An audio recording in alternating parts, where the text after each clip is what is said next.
The difficult thing about these teachings are, as plain and precious as they are to us, as you think about this and as you contemplate just how simple and how beautiful this process is, you begin to also understand how incredibly difficult it is to teach this to those who are not of our faith and do not have restored truth. And you start to realize just how far off other Christian faiths have gotten in their understanding of how God works, what the purpose of the Son was. Now, honestly, obviously we agree on the atonement and his role as our mediator and the Messiah and all of that. But the mechanism, the way in which this is all done, the eternal nature of it, I mean, since the apostasy leading up until the restoration, it is quite amazing how far off track things have gotten with proper understanding and proper context of the nature of God. And we're going to talk about that here in upcoming verses, and the nature of the Son. And what is it that we're actually worshiping here? What is it we're actually doing?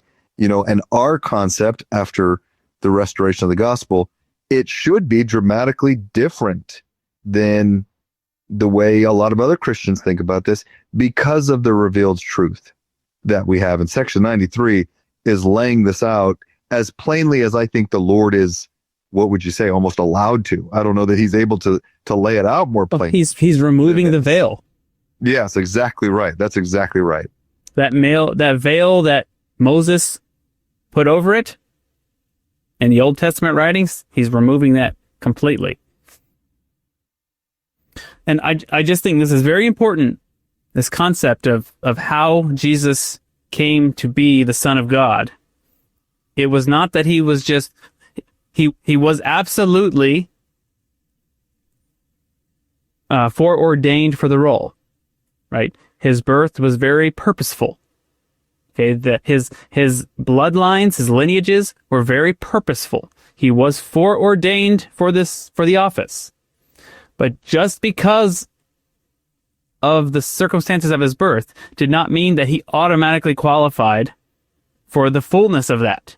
He still had to grow grace for grace, be taught, learn how to apply it, and then prove himself true and faithful and worthy to accept that mantle and then move into a public ministry and do all that he did.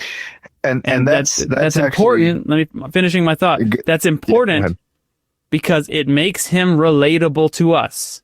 It shows us what and why we do what we do, and why he's asking of us to do what he's asking us to do. So that's exactly what I was going to say. Is one, there are two things here, 2 points for this.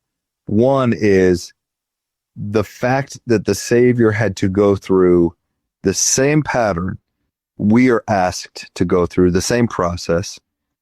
One, makes it so that he understands us, that he truly can love us and have charity for us because he too has gone through that process. Two, if it wasn't so, if this was not the case, then what we would be saying, what we would be teaching, and essentially what other Christian faiths do teach, is that God in his infinite wisdom and ability is able to create one Son who was perfect and who was able to live this life beginning to end without any issue. But for whatever reason, unbeknownst to us or through revealed scripture, he was unwilling to do the same for us. Thank you for watching. If you found this content spiritually enlightening, please like, comment, and subscribe. Like the gospel, these little things make all the difference, and it helps the algorithm push out better content for everyone to enjoy on YouTube.